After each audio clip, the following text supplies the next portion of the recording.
मंदिर परिसरात असणाऱ्या झाडांना खिळे, लिंबू, बिबवा ठोकल्यास कायदेशीर कारवाई करण्यात येईल.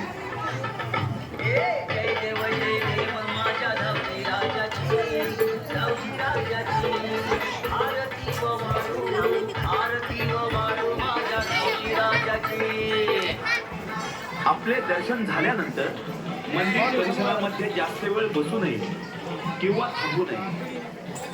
गर्दीमध्ये कोणी संशयित आढळून आल्यास पोलिसांशी संपर्क साधा. ज्या भाविकांना देणगी द्यावायची आहे त्यांनी आपली देणगी दान पेटीतच टाकावी. या सर्व सूचनांचे पालन करावे अशी विनंती आपल्या सर्व भाविक भक्तांना करण्यात येत आहे.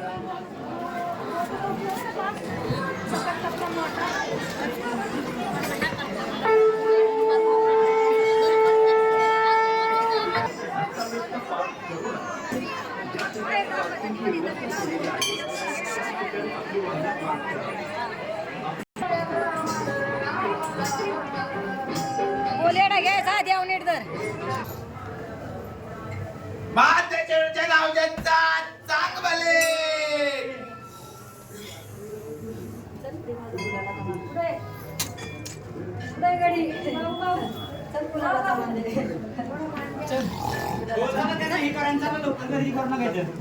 जय मला मान.